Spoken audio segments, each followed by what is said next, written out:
सुबह सुबह रुद्र की आँख खुली तो कनक कमरे में नहीं थी। वो उठकर जल्दी से बैठ गया और फिर आगे बढ़कर उसे ढूंढने लगा। उसे कल अचानक से चले जाने की वजह से वो अब काफ़ी डर गया था कि कहीं वो फिर से तो तुम यहाँ खड़ी हो। तुम्हें हर बार ऐसे मुझे डराना अच्छा लगता है क्या? रुद्र ने कहा और अब वो उसके पीछे खड़ा उसके कंधे पर सर रखकर उसे देख रहा था। सुबह के 7 बजने वाले थे और वो दोनों कमरे की बालकनी में खड़े थे। हैप्पी बर्थडे रुद्र, कनक ने कहा तो मुस्कुरा दिया और उसे अपनी तरफ पलटा।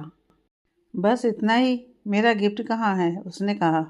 क्या चाहिए तुम्हें? कनक ने पूछा। सोच लो, जो मांगूंगा वो दोगी, रुद्र ने कहा तो कनक की धड़कनें एक पल के लिए उसके चेहरे पर आ रहे मोहब्बत की गहराई को देख मानो रुक सी गईं। क्या हुआ? तुम फिर क्या सोचने लगीं? घबराओ नहीं, ऐसा वैसा कुछ नहीं मांगूंगा। रुद्र उसे यूं खामोश देखकर हंस पड़ा। नहीं, तुम जो चाहे मांग लो, मैं सब देने के लिए तैयार हूँ, कनक ने कहा। मुझे बस तुम ऐसे ही हमेशा मेरे पास चाहिए और बिना बताए मुझे तुम कहीं नहीं जाओगी, ये वादा चाहिए। रुद्र ने उसकी आंखों में झांकते हुए कहा तो उसने हाँ कहकर पलकें झुका दी। आरू अभी भी सो रही थी।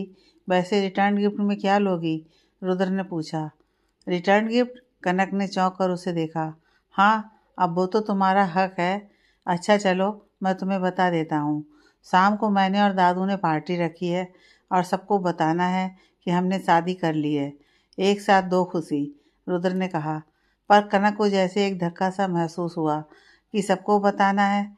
सब क्या कहेंगे? मुझसे सवाल करेंगे तो मैं क्या कहूँगी? तुम्हें कुछ भी कहने की ज़रूरत नहीं है, मैं हूं ना, मैं सब संभाल लूँगा, रुद्र ने कहा, जो समझ गया था कि वो क्या सोच रही है। वैसे सुबह सुबह तुम ज़्यादा ही खूबसूरत लगती हो। बर्थडे मेरा है और अच्छी तुम लग रही हो, उसने कहा तो कनक हंस पड़ी। बस यही स्माइल मुझे चाहिए और हर वक्त इतना मत सोचा करो। अगर सोचना भी है तो बस मेरे बारे में सोचो, रुद्र ने उसकी तरफ झुकते हुए कहा और उसे गले से लगा लिया। मैं बता नहीं सकता कि मैं कितना खुश हूँ, रुद्र ने कहा। मेरी हर सोच अब तुम तक आकर ठहर जाती है रुद्र मित्तल। क्या हो तुम? मेरे लिए तुम्हें समझना इतना मुश्किल क्यों है? कनक मन में सोच रही थी। मुझे समझना इतना मुश्किल भी नहीं है मिसिस कनक रुद्र मित्तल, जितनी मुश्किल तुम हो। मैं तो फिर भी एक सुलझी हुई पहेली था जिसे तुमने उलझाकर रख दिया है, रुद्र ने कहा तो वो हैरानी से उसे खुद पर से हटाकर देखने लगी। क्या कहा? कनक ने पूछा। आई लव यू, रुद्र ने मुस्कुराते हुए जवाब दिया तो वो झेंप गई और दोबारा उसके सीने से लग गई। बस यूं ही मुझे सीने से लगाए रहो और मैं बस तुम्हें महसूस करता रहूं, रुद्र ने कहा और अपनी पकड़ मजबूत कर ली। कनक को ऐसा लग रहा था जैसे अब उसकी ज़िंदगी के काले बादल छटने वाले थे और उसकी उम्मीदों का सूरज फिर से उगने वाला था। रुद्र कनक को शॉपिंग मॉल लेकर आया था और आरू घर पर ही थी। शाम की पार्टी के लिए वो चाहता था कि कनक कुछ खास पहने और इसलिए वो उसे वहाँ लेकर आया था। हालांकि कनक ने उससे कहा भी था कि उसके पास कपड़े हैं, मगर रुद्र ने कहा कि वो सब अब नहीं पहनना है। अब तुम सिर्फ कनक थोड़ी हो, कनक रुद्र मित्तल जो हो। ज़रा मेरे बारे में सोचो। थोड़ी सी शॉपिंग के बाद वो लोग एक कैफ़े की तरफ जा ही रहे थे कि रागनी से टकरा गए। रागनी ने कनक और रुद्र को देखा। रुद्र का एक हाथ कनक के कंधे पर था और दूसरे में शॉपिंग बैग्स। हे रागनी, कैसी हो? थैंक्स कल के लिए। अगर तुम नहीं बताती तो शायद मैं कनक को नहीं ढूंढ पाता, रुद्र कहते हुए उसकी तरफ बढ़ गया और कनक अभी भी वहीं पर खड़ी थी। उसे समझ नहीं आ रहा था कि वो रागनी से क्या कहे। उसने कल रुद्र को बताया था कि मैं कहाँ मिलूंगी, कनक मन में बोली। कैसी हो कनक? रागनी ने उससे कहा, जो बहुत उलझन में थी। ठीक हूँ, तुम कैसी हो? कनक ने पूछा। दोस्त नाराज हों तो उन्हें मनाया जाता है, ना कि उन्हें छोड़ दिया जाता है, रागनी ने कहा और अपनी बाहें उसकी तरफ फैला दी। कनक की आंखों में आंसू आ गए। वो आगे बढ़कर उसके गले लग गई। आई एम रियली सॉरी। पता है, मैं सच में नहीं जानती थी कि रोहन मेरे बारे में ऐसा सोचता है, कनक ने कहा।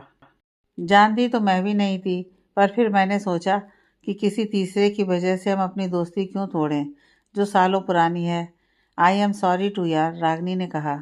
दोनों दोस्त मिल रही थीं और रुद्र उनके मिलन से बहुत खुश था कि फाइनली उन दोनों की गलत फहमियाँ तो दूर हुईं। एक बात तो बताओ, ये रुद्र और तुम इतने क्लोज क्यों हो? रागिनी ने पूछा। वो रागिनी, हमने शादी कर ली।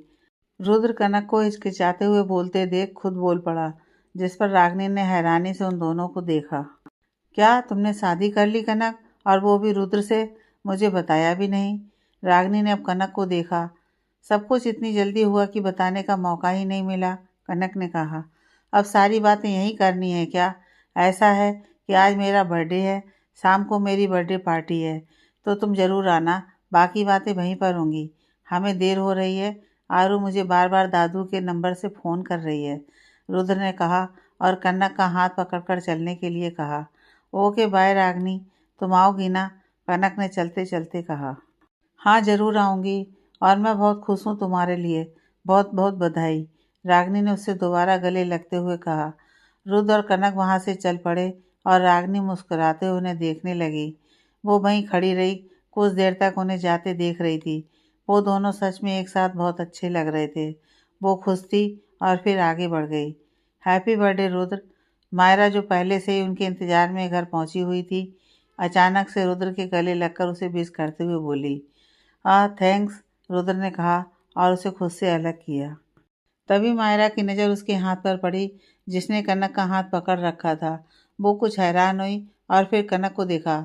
तुमने इसका हाथ क्यों पकड़ रखा है और इसके साथ कहाँ गए थे? मायरा ने पूछा। क्योंकि इन्होंने शादी कर ली है, सीना जो उनके पीछे खड़ी थी, उसने साफ साफ कहा। यह सुनते ही मायरा के तो जैसे दिमाग में धमाका होने लगे। वो हैरानी से कभी रुद्र को तो कभी कनक को देखने लगी। यह सब क्या है रुद्र? तुमने इस लड़की से शादी कर ली? तुम्हें पता भी है कि इसकी एक बेटी भी है, और ये किसी और? इसके आगे कुछ मत कहना। मुझे जो जानना था वो मैं जान चुका हूँ, और आरू मेरी बेटी है, रुद्र ने उसकी बात बीच में ही काट कर कहा। तुम पागल हो गए हो, मायरा ने कहा और गुस्से से वहाँ से चली गई।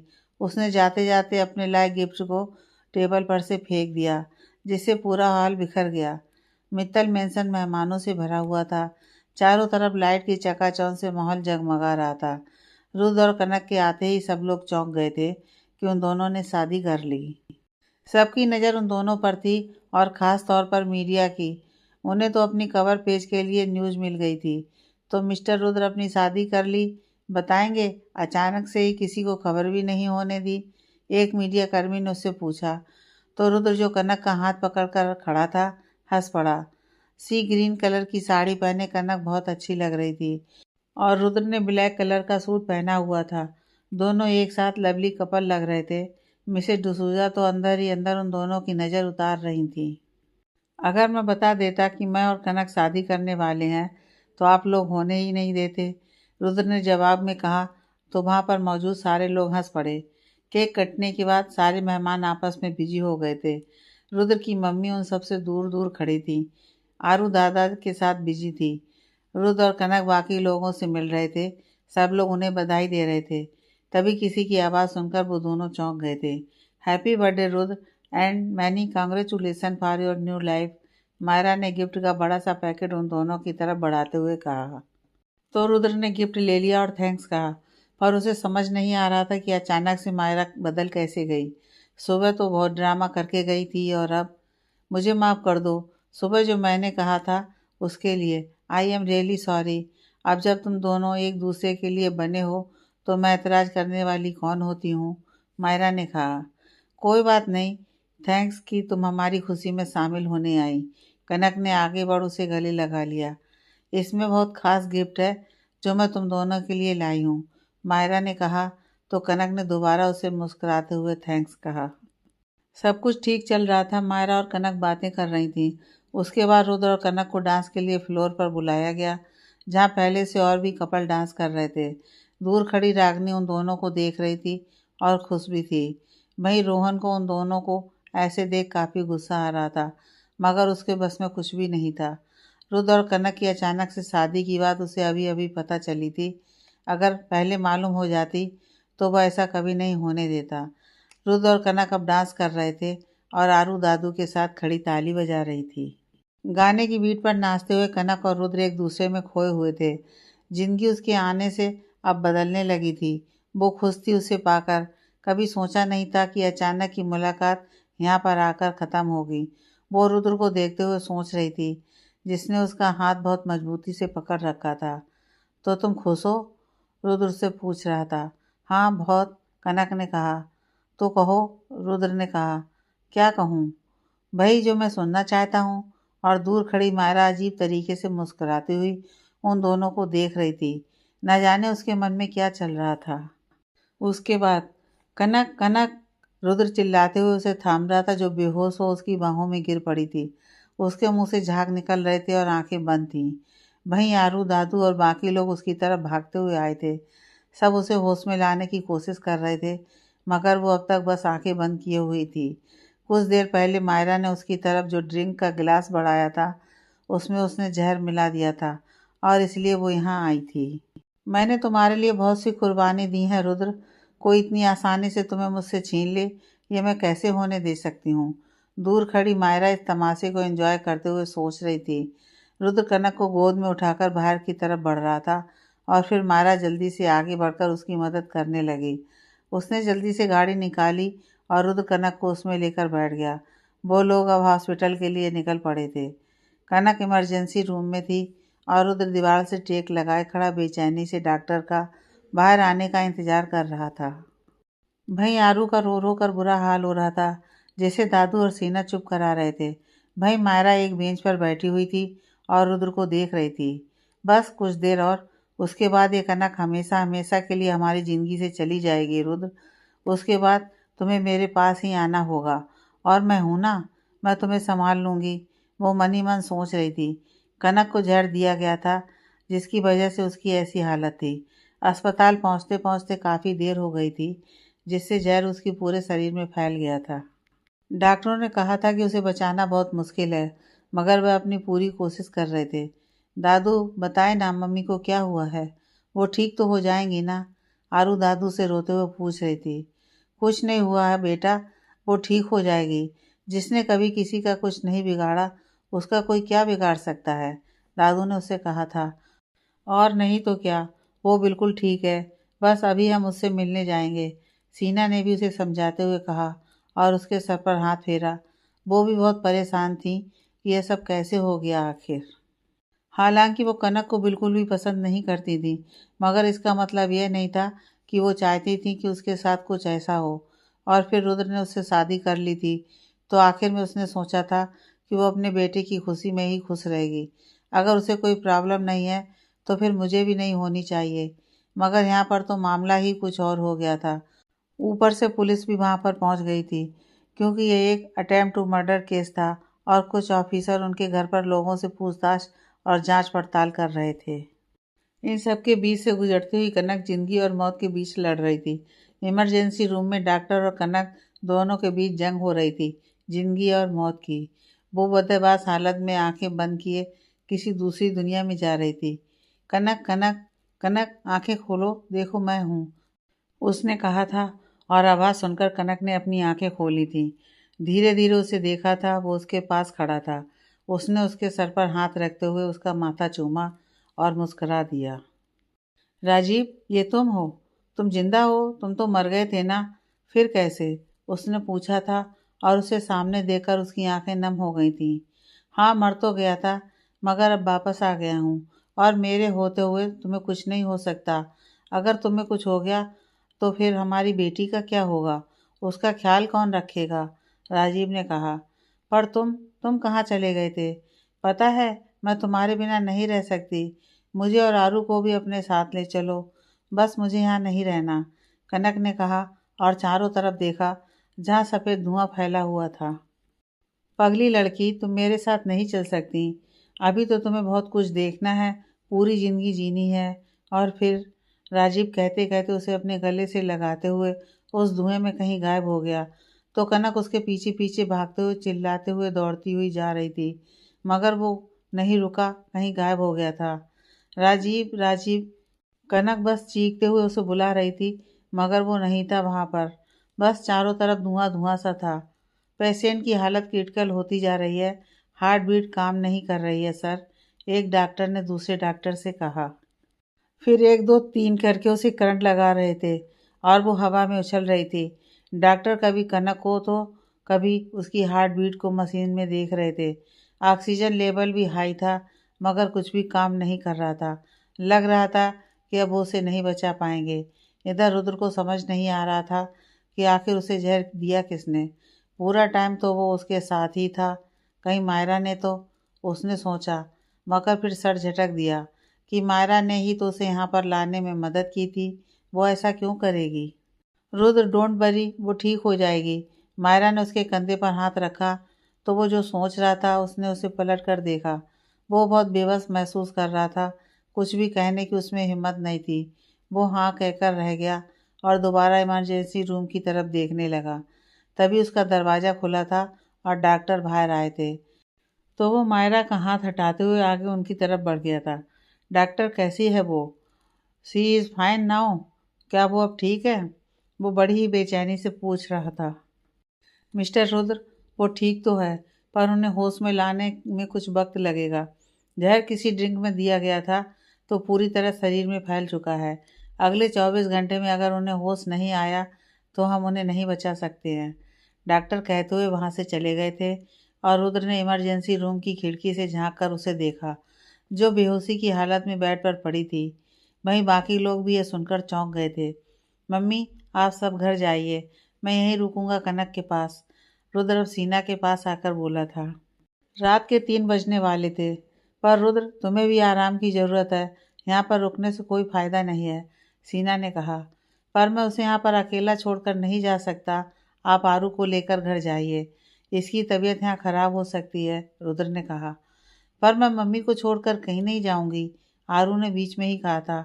नहीं बेटा, यहाँ पापा है ना, मम्मी के पास। आप घर जाओ, कल सुबह आ जाना जब मम्मी ठीक हो जाएंगी, ओके, रुद्र ने उससे कहा था। फिर दादू, सीना और आरू तीनों वहाँ से चले गए, मगर मायरा वहीं पर रुकी हुई थी। हालांकि रुद्र ने उसे भी जाने के लिए कहा था, मगर वो नहीं गई थी। वहीं कनक की दोस्त रागनी जो वहीं पर खड़ी थी और सब देख रही थी, रुद्र ने उसे भी घर भेज दिया था। अब वहाँ पर बस रुद्र और मायरा थे। रुद्र बेंच पर बैठा उसके होश में आने का इंतजार कर रहा था। रात से सुबह हो गई थी, मगर अभी तक कनक को होश नहीं आया था। तो मुझे छोड़कर नहीं जा सकती कनक, मैं एक बार अपनी मोहब्बत खो चुका हूँ, अब दोबारा नहीं। वो बेंच पर सर टिकाए आंखें बंद किए सोच रहा था, जिसमें से आंसू निकलते हुए उसके गालों तक आ गए थे। तभी नर्स ने आकर बताया था कि कनक को होश आ गया है और आप उनसे मिल सकते हैं, मगर उनसे ज़्यादा बात नहीं करना है, बस देखकर वापस आ जाइएगा। और रुद्र ने जल्दी से उठकर इमरजेंसी रूम का रुख किया। वहीं मायरा की यह सुनकर होश उड़ गए थे कि अगर उसे होश आ गया है तो उसे ये भी याद होगा कि मैंने उसे ड्रिंक दिया था, और अगर उसने रुद्र को बता दिया तो क्या होगा। रुद्र के गुस्से से वो अच्छी तरह वाकिफ थी, वो तो उसे मार ही डालेगा। इधर रुद्र कनक को होश में देखकर बहुत खुश था। आंखों में आंसू लिए वो मुस्कुरा रहा था। मुझे पता था कि तुम मुझे छोड़कर नहीं जा सकती, उसने कहा था। तो कनक ने उसे देखा, मगर कुछ बोली नहीं, पर उसने होंठ हिलाए थे। उसके मुंह में ऑक्सीजन लगा हुआ था। चुप, कुछ मत कहो, तुम्हें आराम की ज़रूरत है। जब तुम ठीक हो जाओगी तब कहना। मुझे तुमसे बहुत सी बातें करनी है, समझी? And I love you. तुम्हें पता है कि मुझे अच्छा लगता है तुमसे कहना। रुद्र ने अब उसका हाथ पकड़कर चूमते हुए कहा, जिसमें नीडल्स लगे थे। उसके बाद रुद्र ने घर पर भी फ़ोन करके बता दिया था कि कनक को होश आ गया है, और शालिनी को भी उसने फ़ोन किया था। सब कुछ अब ठीक हो रहा था, मगर मायरा बहुत डरी हुई थी। 2 दिन बाद कनक को अस्पताल से छुट्टी मिल गई और वो घर आ गई थी। पुलिस ने उससे जब पूछा तो उसने कहा कि उसे नहीं पता कि उसे किसने ड्रिंक दिया था, जिसकी वजह से पुलिस को कोई सबूत नहीं मिले और केस बंद हो गया। मगर अब रुद्र ने घर की सिक्योरिटी बढ़ा दी थी कि शायद उसके किसी दुश्मन ने ऐसा किया हो। सब कुछ ठीक हो गया था। रुद्र के पिता भी अमेरिका से यह सुनकर आ गए थे। कुछ दिनों बाद उसके मम्मी पापा उसके साथ रहकर चले गए। उन्होंने अपने बेटे की खातिर कनक को अपना लिया था। मिसिज डिसूजा भी बहुत खुश थीं कि अब रुद्र और कनक एक हो गए थे। वहीं दादू को भी इस बात की तसल्ली थी, मगर मायरा को समझ नहीं आ रहा था कि कनक ने आखिर पुलिस को क्यों नहीं बताया कि उसने उसे जहर दिया था। रुद्र कनक के बालों में तेल लगाते हुए, तो तुम्हें क्या लगता है मैं सब कुछ कर सकता हूँ? ये मेरे लिए कोई बड़ी बात नहीं है, वो कह रहा था। घड़ी में 11 बजने वाले थे और आजकल वो ऑफिस नहीं जा रहा था, बल्कि दिन भर घर पर ही रहता था। उसने रोहन को सब संभालने के लिए कह दिया था कि वो 2-3 दिन बाद ऑफिस आएगा। उसकी बात सुनकर कनक मुस्कुराते हुए बोली थी, अच्छा चीज़ सब आता है? और क्या क्या आता है? कहा तो, मुझे खाना बनाना भी आता है, कपड़े धोना, बर्तन धोना, डस्टिंग, यू नो जब मैं हॉस्टल में रहता था और अपने सारे काम खुद करता था, और मुझे सब आता है। रुद्र कहते हुए उसकी गर्दन पर मुस्कुराते हुए झुका तो कनक ने उसे हटाया, जिस पर वो जोर से हंसा था। तुमने ही तो पूछा था कि मुझे क्या क्या आता है, तो मैं बस बता रहा था। रुद्र ने उसकी आंखों में झांकते हुए इशारा किया तो उसने नजरें झुका लीं। उसकी धड़कन तेज रफ्तार से चल रही थी। मन में एक अजीब सी हलचल सी हुई थी। वो मुस्कुरा दी थी बस। तुम भी ना कुछ भी बोलते हो, कनक ने कहा। वो अब उसके बालों को समेटते हुए लेक्चर लगा रहा था। तो क्या बोलूं? आई लव यू बोलूं? वैसे तुम तो कभी बोलती नहीं, और मैं भी नहीं बोलूं, रुद्र ने उससे कहा, और अब वो सामने आकर खड़ा हो गया था। कनक कुर्सी पर बैठी हुई थी और उसे देख रही थी। हटो, तुम्हें तो हर वक्त मजाक ही सोचता है। मैं आरू के पास जा रही हूँ।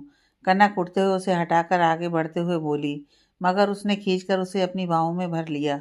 मजाक नहीं करता समझी, I am really serious Mrs Kanak Rudra Mittal, उसने कहा था, और कनक अभी भी उसकी बाहों में थी।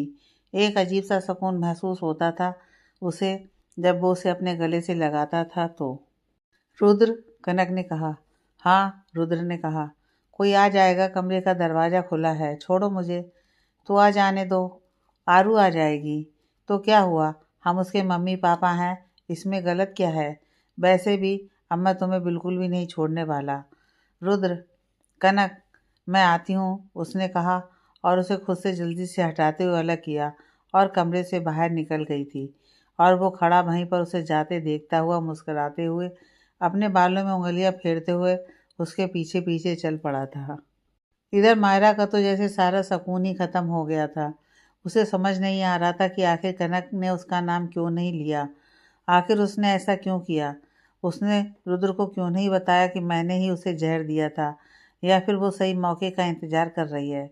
नहीं नहीं, इससे पहले कि वो सही मौका ढूंढे, मैं उसे ये बात कहने का मौका ही नहीं दूंगी और किस्सा ख़त्म कर दूंगी। अपने कमरे में बिस्तर पर टेक लगाए बैठी हुई मायरा सोचते हुए लाइट्स ऑफ तो कभी ऑन कर रही थी और उस हादसे के बारे में सोच रही थी। कनक घर आ चुकी थी और उसे घर आए 5 दिन हो गए थे, मगर मायरा अभी तक उससे मिलने नहीं गई थी। कनक और रुद्र अब साथ थे और अंकल आंटी ने भी उनके रिश्ते को स्वीकार कर लिया था, और अब उसके समझ में नहीं आ रहा था कि वो कैसे उन दोनों को अलग करे। जाना तो तुम्हें पड़ेगा कनक, क्योंकि तुमने मेरी सबसे कीमती चीज़ मुझसे छीनी है कि मैं अपनी चीज़ को किसी से भी शेयर नहीं करती। रुद्र इज़ ऑलवेज माइन, और अब मंजिल के इतने करीब आकर लौटना मुझे मंजूर नहीं, मायरा ने खुद से कहा था। और अपने फ़ोन में रुद्र की फ़ोटो को देखा था जिसमें वो उसके साथ खड़ा था। वो दोनों अच्छे दोस्त थे, मगर मायरा उसे कुछ और ही समझती थी। वहीं रुद्र ने उसके लिए कभी कुछ महसूस ही नहीं किया था। रुद्र अपने कमरे में ऑफिस की कुछ फाइलें चेक कर रहा था, तभी कनक कमरे में आई थी। आरू कहाँ है? उसे नहीं सोना है, इतनी रात हो गई।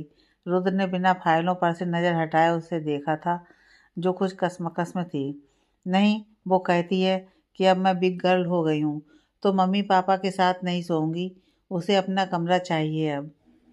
कनक ड्रेसिंग टेबल के पास बैठते हुए अपनी इयररिंग्स उतार कर रखते हुए बोली, तो रुद्र ने उसे पलट कर देखा था। क्या मतलब? तो फिर कहाँ सो रही है? तुम रुको, मैं उसे लेकर आता हूँ, रुद्र कहते हुए उठ खड़ा हुआ था। वो नहीं आएगी, बहुत जिद्दी है, मिसेस डिसूजा के साथ सो रही है। कल मैं उसके लिए एक कमरा ठीक कर दूंगी, कनक ने कहा था। तुम्हारी ही तरह है, रुद्र ने कहा था। मैंने क्या किया अब? कनक ने उसके पास जाकर पूछा। तुमने जो किया है वो आज तक किसी ने भी नहीं किया है, मिसेस रुद्र मित्तल, रुद्र कहते हुए उसकी तरफ झुका। तो कनक ने उसे हटाया और आगे बढ़ गई, मगर रुद्र ने उसका हाथ पकड़कर खींच लिया अपनी तरफ। अब तो हमारी शादी हो गई है, अब तो कह दो, रुद्र ने मुस्कुराते हुए कहा था। क्या? आई लव यू कहना ज़रूरी है या समझना? कनक ने उसे देखा था। वैसे तो मैं सब समझता हूँ, पर सुनने का भी मेरा पूरा हक है। आई लव यू रुद्र, कनक ने कहा था और उसके गले लग गई थी। आई लव यू टू जान, रुद्र ने कहा और उसे अपनी बाहों में भर लिया था और दोनों एक हो गए थे। कुछ महीने बाद आरू स्कूल के लिए देर हो जाएगी बेबी, कनक उसके पीछे पीछे दौड़ रही थी। सुबह के 7 बजने वाले थे और आरू तैयार होना नहीं चाहती थी। वहीं 8 बजे से उसका स्कूल था। सब कुछ लगभग ठीक चल रहा था। मित्तल मेंशन में अब मानो बहारों ने दस्तक दे दी थी। दादू सबसे ज़्यादा खुश थे कनक और रुद्र के रिश्ते से, और उनके यहाँ पर रहने से सबसे ज़्यादा अकेलापन उनका ही दूर हुआ था।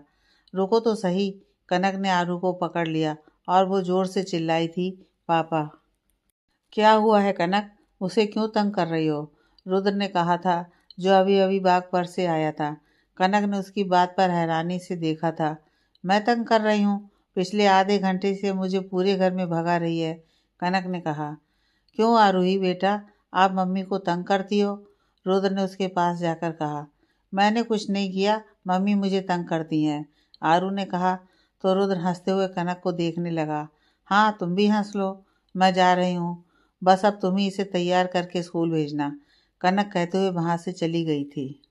और आरू को रुद्र गोद में उठाए उसके पीछे पीछे चल पड़ा। आजकल उनकी ज़िंदगी कुछ ऐसे ही गुजर रही थी और सब कुछ ठीक चल रहा था। उसके बाद रुद्र भी तैयार हो गया था और आरू को स्कूल छोड़ने के बाद वो ऑफिस चला गया था। कनक आज घर पर ही थी, वो अब ऑफिस कम ही जाती थी। रुद्र ने सब कुछ बहुत अच्छी तरह से संभाल लिया था। कनक ने मायरा को भी माफ़ कर दिया था और वो उससे मिलने आई थी और उसने अपनी गलती की माफ़ी भी उससे मांग ली थी। मुझे माफ़ कर दो कनक, मैंने तुम्हें बहुत तकलीफ़ पहुंचाई है। मुझे लगता था कि मोहब्बत हासिल करना ही सब कुछ होता है, उसने कहा था। मुझे तुमसे कोई गिला नहीं मायरा, और मुझे खुशी है कि तुम्हें इस बात का एहसास है कि तुमसे बहुत सी गलतियां हुई और फिर ने एक्सेप्ट भी किया। तो भला मैं माफ़ ना करने वाली कौन होती हूँ, कनक ने कहा था और मायरा को गले लगा लिया था। सारे गिले शिकवे दूर हो गए थे, उन सबकी ज़िंदगी रफ्तार से चल रही थी। कनक किचन में काम करते हुए सोच रही थी, तभी मायरा का फ़ोन आया था। वो दोनों बाहर शॉपिंग के लिए जाने वाली थी। कनक ने उसका फ़ोन उठाया और उसे कहा कि बस 5 मिनट में वो बाहर आ रही है। मायरा अपनी गाड़ी में उसका इंतज़ार कर रही थी। दोपहर के 3 बजने वाले थे। वो जल्दी से कमरे में गई और तैयार होकर दादू से भी कह दिया कि वो मायरा के साथ बाहर जा रही है, 2-3 घंटे में वापस आ जाएगी। फिर वो मिसेज डिसूजा से आती हूँ कहकर घर से बाहर निकली थी, जहाँ मायरा अपनी गाड़ी में बैठी उसका इंतज़ार कर रही थी। इतनी देर लगा दी, मायरा ने उसकी तरफ का दरवाज़ा खोलते हुए पूछा था। हाँ, बस घर में कुछ काम था। और सब कैसी हो, कनक अंदर बैठते हुए बोली। बिल्कुल ठीक हूँ, चलो चलें, मायरा ने कहते हुए गाड़ी स्टार्ट कर दी और एक स्पीड के साथ वहाँ से वो लोग चली गई थी। वहीं कोई था जिसने उन्हें जाते हुए देखा था और किसी को फ़ोन किया था। रुद्र एक ज़रूरी मीटिंग में था, तभी उसका फ़ोन बार बार बज रहा था। उसने फ़ोन साइलेंट मोड पर रखा हुआ था।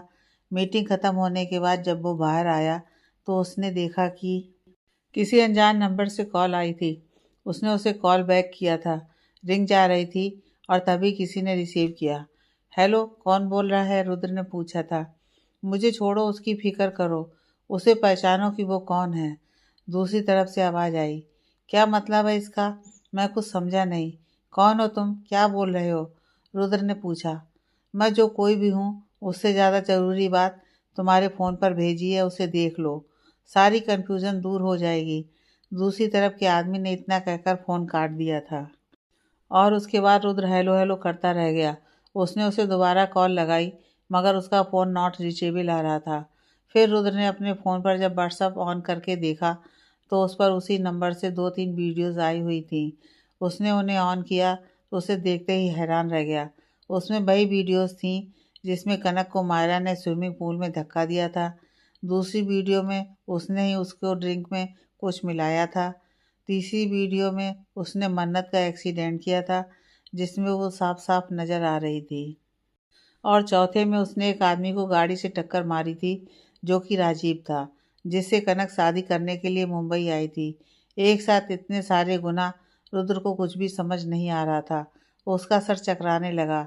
फिर उसे याद आया था कि आजकल मायरा और कनक में अच्छी दोस्ती हो गई है और वो उसे आज बाहर लेकर जाने वाली थी शॉपिंग मॉल। कहीं यह उसकी कोई नई चाल तो नहीं। वो घबराते हुए कनक को फ़ोन करने लगा, मगर कनक का फ़ोन नहीं लग रहा था। वो बहुत घबरा गया और ऑफिस से बाहर निकल आया था। फिर अपनी गाड़ी से शॉपिंग मॉल की तरफ ही चल पड़ा। तुम क्या करने वाली हो मायरा? उसने सोचा था और लगातार दोनों के नंबर डायल कर रहा था, मगर किसी का भी फ़ोन नहीं लग रहा था। और वो रास्ते से गुजर ही रहा था कि उसे बहुत भीड़ दिखाई दी थी। सड़क पर काफ़ी लोग जमा थे और रास्ता जाम हो गया था। रुद्र ने खिड़की से बाहर झांक कर देखा था, मगर कुछ भी नज़र नहीं आ रहा था। फिर वो गाड़ी में से बाहर उतर कर आया था और फिर भीड़ को हटाते हुए आगे बढ़ा तो हैरान रह गया। मायरा की गाड़ी का एक्सीडेंट हो गया था और कनक और वो दोनों ही जख्मी हालत में उसमें पड़ी हुई थी। लोग उन्हें गाड़ी में से निकाल कर होश में लाने की कोशिश कर रहे थे। रुद्र दौड़ते हुए कनक की तरफ भागा और उसका सर अपनी गोद में रखकर उसे होश में लाने की कोशिश करने लगा। उसके सर पर चोट लगी हुई थी और खून बह रहा था। कनक उठो, आंखें खोलो, मैं हूँ तुम्हारा रुद्र, वो कहते हुए उसे पानी के छींटे दे रहा था। फिर उसने मायरा की तरफ देखा जो बेसुध पड़ी हुई थी और उसका सर फट गया था। उसे कनक से ज़्यादा चोट लगी थी। कुछ ही देर में वहाँ पर एम्बुलेंस पहुँची थी। रुद्र मायरा के पास जाकर उसे उठा रहा था। मायरा उठो, ये सब क्या किया तुमने? उसने कहा था और मायरा ने उसकी आवाज़ सुनकर धीरे धीरे आँख खोलकर उसे देखा था। I really love you Rudra, और अगर तुम मेरे ना हुए तो किसी के भी नहीं हो सकते। मैं तुम्हें नहीं मार सकती थी, मगर उसे तो तुमसे दूर, उसने कहा था और आंखें हमेशा हमेशा के लिए बंद कर ली थीं। डॉक्टर ने उसके पल्स चेक किए थे और कहा था सी इज़ नो मोर। जिस पर रुद्र को तो जैसे सदमा सा लग गया था। एम्बुलेंस कनक को अस्पताल लेकर जा रही थी और रुद्र उसमें बैठा हुआ था और उसे देख रहा था। उसके आंसू नहीं रुक रहे थे कनक को इस हालत में देखकर। उसकी सांसें तो चल रही थी, मगर वो अभी तक बेहोश थी। कुछ समय बाद वो लोग अस्पताल पहुंचे थे, जहाँ पर डॉक्टर ने कनक का चेकअप किया था और फिर कहा था कि वो बिल्कुल ठीक है। सर पर लगी चोट की वजह से वो बेहोश हो गई थी, जिससे खून थोड़ा ज़्यादा बह गया था, मगर घबराने वाली बात नहीं है। 2-3 घंटे में उसे होश आ जाएगा। रुद्र को सब कुछ समझ आ गया था, इसलिए मायरा उस बर्थडे पार्टी वाले हादसे के बाद बदल गई थी और कनक ने भी मुझे कुछ नहीं बताया था। अगर बता दिया होता तो शायद ये दिन नहीं देखना पड़ता। उसने हम सबका भरोसा जीता और फिर अपनी चाल चली थी। कुछ समय बाद कनक को होश आ गया था। वो रुद्र के गले लग गई थी और बहुत रो रही थी। रुद्र ने उसे बता दिया था कि उस हादसे में मायरा की मौत हो गई है। कनक को यह सुनकर बिल्कुल भी यकीन नहीं हो रहा था कि वो मर चुकी थी। उसने कहा था कि हम शॉपिंग मॉल चलते हैं, मगर रास्ते में कनक कहते कहते चुप हो गई। मगर रास्ते में क्या कनक? रुद्र ने पूछा। उसने कहा कि आज वो मुझे तुमसे हमेशा हमेशा के लिए दूर कर देगी। रुद्र, इतना कहकर उसने गाड़ी की स्पीड बढ़ा दी थी और गाड़ी तेजी से जाकर किसी चीज़ से टकराई और फिर मेरी आंखों के आगे अंधेरा छा गया और जब अंधेरा दूर हुआ तो मैं यहाँ थी तुम्हारे पास। कनक कहते हुए फिर से रोने लगी थी। चुप हो जाओ कनक, उसने अपने कर्मों का फल पाया है, ये देखो। रुद्र ने कहते हुए उसे अपने मोबाइल में वो सारी वीडियोस दिखाई थी जो किसी अनजान आदमी ने उसे भेजी थी। जानती हो, मन्नत का मर्डर हुआ था, उसे मायरा ने मारा था और राजीव ने उसे ऐसा करते हुए देखा था और इसलिए मायरा ने उसे भी मार डाला और उसने तुम्हें मारने की कोशिश की, सिर्फ मुझे हासिल करने के लिए, मगर हासिल कुछ नहीं हुआ था, रुद्र ने कहा था। और कनक उस वीडियो को देखकर चीख पड़ी थी। कोई इंसान इतना खुदगर्ज कैसे हो सकता है रुद्र? किसी की जान इतनी सस्ती है कि कोई भी ले ले, कनक रोते हुए बोली थी और रुद्र उसे चुप कराते हुए सांत्वना दे रहा था। वहीं कमरे में बाहर खड़ा आदमी बिरजू था, जिसने मायरा को ब्लैकमेल किया था और मायरा ने उसे सबक सिखाया था, मगर उसने आज अपना बदला ले लिया था और रुद्र को वो सारे वीडियोस उसने ही भेजे थे और अब अस्पताल के उस कमरे के बाहर खड़ा था जिसके अंदर कनक एडमिट थी। उनकी बातें सुन रहा था और फिर वह वहाँ से चला गया था। कर्म, इंसान को अपने कर्मों का फल इसी दुनिया में चुकाना पड़ता है और तुमने अपने लिए खुद मौत चुनी थी। और जो दूसरों की जान लेते हैं उन्हें ऐसे ही तड़पती हुई मौत नसीब होती है। वरना उस गाड़ी में तो कनक भी थी, चोट तो उसे भी आई थी, मगर वो फिर भी बच गई। जिसे तुम मारने चली थी वो तो जिंदा है, बिरजू जाते हुए सोच रहा था। वहीं रुद्र कनक को अपनी बाहों में समेटे उसे संभाल रहा था। अब किस्मत ने उन्हें एक दूसरे से हमेशा के लिए जोड़ दिया था। दी एंड।